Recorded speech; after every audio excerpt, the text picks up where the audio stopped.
Assalamualaikum warahmatullahi wabarakatuh. Di sini saya sudah bersama Ustadz. Boleh memperkenalkan terlebih dahulu? Nama saya Ade Farid Hilmi. Saya dari aktivis Nahdlatul Ulama Kecamatan Cipedes. Baik, terima kasih sebelumnya Ustadz sudah bersedia untuk saya wawancara. Untuk yang pertama terlebih dahulu, saya akan bertanya terkait apa arti wawasan kebangsaan bagi Ustadz dengan profesinya saat ini. Bismillahirrahmanirrahim. Wawasan kebangsaan bagi saya dan Nahdlatul Ulama memang sangat erat sekali dalam istilahnya organisasi masyarakat kita. Di Nahdlatul Ulama, khususnya PBNU, pengurus besar Nahdlatul Ulama, kadang-kadang ada yang mengartikan PBNU itu bukan hanya pengurus besar Nahdlatul Ulama, tapi Pancasila, Bhinneka Tunggal Ika, kemudian NKRI dan Undang-Undang 195. Jadi ya kebangsaan kita sama aja dengan pemerintah. Kita mengikuti pemerintah yang baiknya. Adapun yang kurang baiknya ya kita akan mengkritisi kebijakan-kebijakan yang ada dalam. Selanjutnya, saya ingin bertanya terkait bagaimana Ustadz melihat kondisi semangat kebangsaan di wilayah sekitar. Apakah semakin kuat atau justru mulai runtuh? Mungkin bisa dilihat kalau terkait sama agama, yaitu dia akan tidak jauh dari dua hal, yaitu amar ma'ruf, yang kedua nahi mungkar. Amar ma'ruf yang merintah kebaikan, nahi mungkar mencegah kemungkaran. Dalam amar ma'ruf ya kita bisa lihat di sini para warganya ya masih aktif ketika upacara 17 Agustus merayakan dengan sangat riang gembira. Kemudian dalam hal nahi mungkar itu harus juga perlu digarisbawahi, mereka tidak terlibat hal-hal yang dilarang oleh agama, oleh negara. Jadi semangatnya masih banyak, masih tetap di warga kita. Selanjutnya, menurut Ustadz, apa saja bentuk bela negara yang dapat dilakukan di kehidupan kita sehari-hari? Bela negara sejatinya ya tadi, bela negara ya kita mengikuti kebijakan-kebijakan yang ada di pemerintah. Kemudian dalam segi profesinya masing-masing juga ya berjualan dan sebagainya, tidak mengurangi timbangan kalau dalam jualan. Kemudian dalam profesi lainnya istilahnya mengedepankan persatuan juga, keadilan sosial. Selanjutnya, saya ingin bertanya terkait apa peran Ustadz sesuai dengan profesinya dalam membantu menjaga ketertiban, toleransi, dan semangat gotong royong di lingkungan masyarakat. Sebagai yang sering mengisi pengajian ya di pengajian para ustadz, bukan saya aja ya, kiai-kiai kampung ya, kiai-kiai yang di musola itu ya semangat kebangsaannya ya sangat bagus sekali. Ketika ekonomi lagi lesu, harus bersabar, itu menjaga stabilitas diri para masyarakat agar bisa tetap tenang seperti itu. Kemudian kalau lagi mendapatkan kejayaan, jangan lupa ada infak, ada sodako, ada zakat, ada juga pajak juga. Itu kan kewajiban yang harus dilaksanakan. Untuk saat ini, apa yang Ustadz menjadi tantangan dalam menjaga semangat kebangsaan? Isu-isu yang sekarang sering muncul yaitu yang di media sosial ya.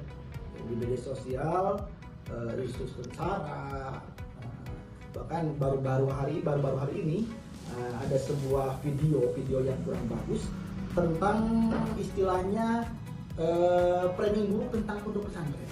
Isu-isu ini harus segera pemerintah turun tangan. Padahal kan pondok pesantren dari dulu ya sama negara itu sangat cinta.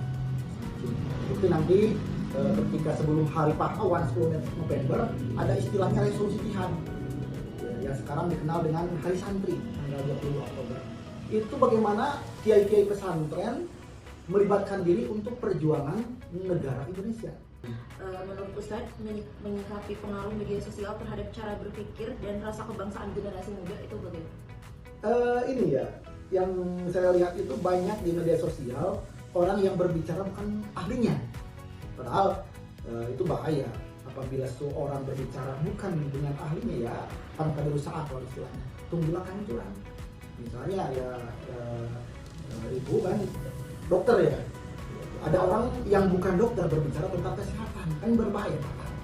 Demikian pula dalam agama, orang yang tidak paham agama berbicara agama itu juga patah juga dan sebagainya. Jadi ada pendidikan untuk mengetahui kemampuan kita sehingga kita tahu apa yang harus dibicarakan sesuai kemampuan kita. Apa pesan atau harapan Ustadz kepada masyarakat agar tetap menjaga semangat kebangsaan dan ikut serta dalam bela negara? Untuk masyarakat ya sebenarnya sederhana aja sebenarnya masyarakat. Sekarang kan di setiap masyarakat ada pimpinan, ada RT-nya, ada RW-nya, ya kita ikuti aturan-aturan yang ada di RT, RW. RT biasanya ada ronda, ikuti, ada kegiatan pengajian, ikuti, ada kegiatan istilahnya Agustusan sering ada ikuti. Kemudian dalam bidang kebersihan ada kebersihan ya, gotong royong ikuti seperti itu. Jadi masyarakatnya melakukan hal-hal yang disuruh oleh kita, kemudian juga ya harus turun tangan apresiasi kepada hal-hal yang dilakukan masyarakat. Jangan sampai masyarakatnya melakukan hal yang baik, di atasnya ya image buruknya ya seperti sekarang kan image buruk, korupsi dan sebagainya, akhirnya kepercayaan masyarakat tidak ada. Jadi berdasarkan hasil wawancara bersama tokoh agama, di sini dapat dilihat adanya implementasi nilai-nilai bela negara, yaitu mengamalkan nilai Pancasila, yaitu adanya keseimbangan antara hubungan manusia dengan Tuhannya, yaitu melalui kegiatan beribadah, dan juga hubungan manusia dengan sesamanya, yaitu dilakukan dengan mengikuti kebijakan pemerintah dan mengimplementasikannya sesuai dengan profesi masing-masing untuk nilai bela negaranya. Di sini saya akan menyimpulkan mengenai wawancara bersama tokoh agama, bahwa di mana kita selaku umat beragama yang memiliki syariat agama masing-masing, kita juga tidak lupa bahwa kita merupakan satu kesatuan sebagai warga negara kesatuan Republik Indonesia, di mana kita juga wajib menjaga persatuan, kesatuan, gotong royong, apapun itu latar belakangnya.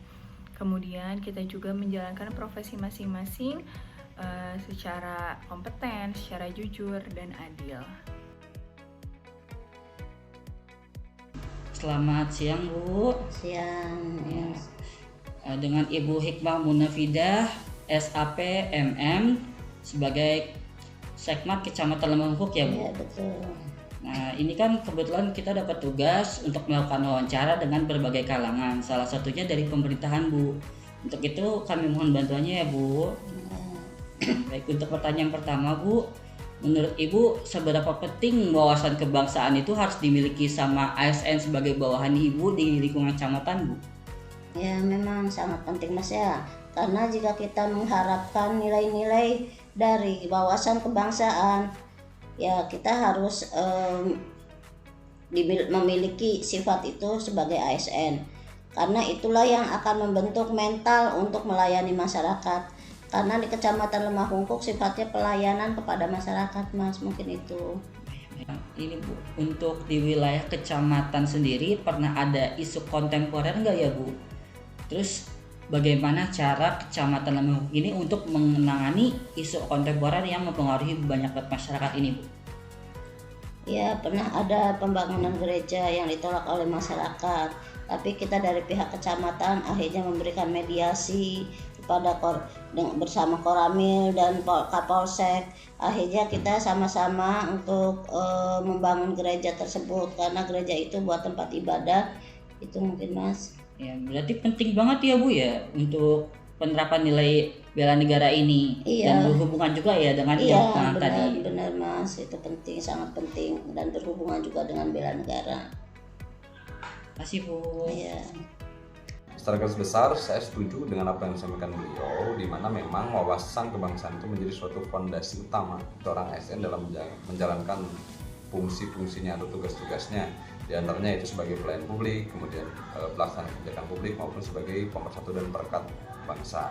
Nah, dalam kasus adanya suatu penolakan warga terhadap pembangunan gereja di daerah tersebut, dalam hal ini kecamatan selaku kepanjangan tangan dari pemerintah pusat telah melakukan langkah-langkah yang cukup strategis dan juga antisipatif, terutama dalam mencegah adanya suatu potensi-potensi perpecahan di wilayah tersebut. Berdasarkan analisa hasil wawancara dengan Ibu Sekretaris Kecamatan, diketahui bahwa kita sebagai ASN harus menerapkan wawasan kebangsaan, karena wawasan kebangsaan pada dasarnya adalah nilai luhur yang sudah dianut oleh bangsa Indonesia. Dengan menerapkan wawasan kebangsaan, kita akan memberikan pelayanan prima kepada masyarakat dalam pelayanan publik. Kak, ini kan Mbak sekarang lagi jadi peserta Latsar CPNS 2025. Lagi ada tugas mewawancarai perwakilan dari Gen Z nih. Kebetulan kan kamu Gen Z ya. Jadi Mbak tuh mau tanya-tanya nih, kalau dari sisi kamu yang anak muda di era digital kayak gini, kalau menurut kamu apa sih wawasan kebangsaan buat anak muda zaman sekarang?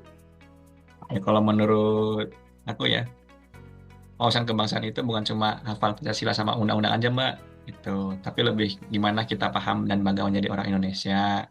Jadi punya rasa cinta dan tanggung jawab buat negara gitu tuh. Tapi dengan cara yang relevan sama zaman sekarang itu. Ya. Terus kalau menurut kamu nih, gimana caranya generasi muda bisa nunjukin cinta tanah air di era digital kayak sekarang? Kalau buat zaman sekarang tuh banyak sih Mbak caranya.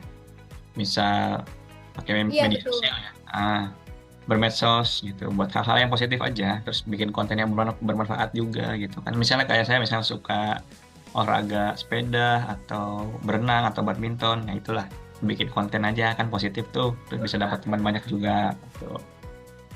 Terus kita bisa mendukung produk-produk lokal kayak UMKM, beli jajan di situ atau apa gitu, atau sekedar nyebarin energi positif aja tentang Indonesia gitu bisa. Jadi cinta tanah air tuh nggak harus upacara sih, tapi juga bisa lewat hal-hal kecil yang kayak tadi dilakuin aja.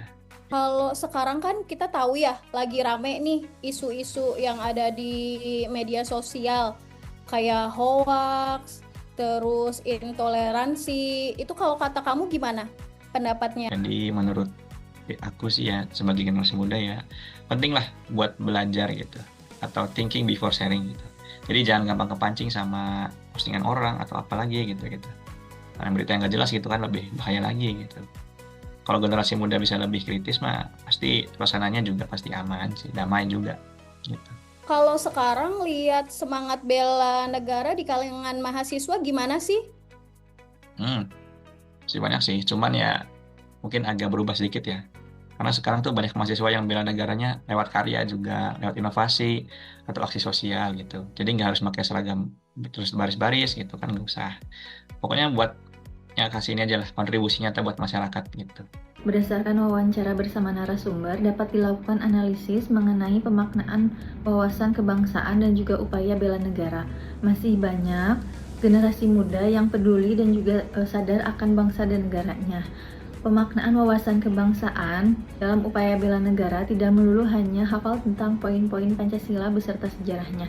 Akan tetapi, pada zaman sekarang untuk generasi muda itu dapat melakukan hal-hal kecil dalam kehidupan sehari-hari yang baik dan bermanfaat, seperti contoh yaitu bijak dalam bermedia sosial. Berdasarkan hasil wawancara dengan narasumber generasi muda, analisis yang dapat saya simpulkan mengenai wawasan kebangsaan dan upaya bela negara, salah satunya dengan cara mempunyai rasa cinta dan tanggung jawab terhadap negara, mendukung produk lokal atau UMKM, dan harus berpikir kritis, memberikan inovasi ataupun karya untuk memajukan negara.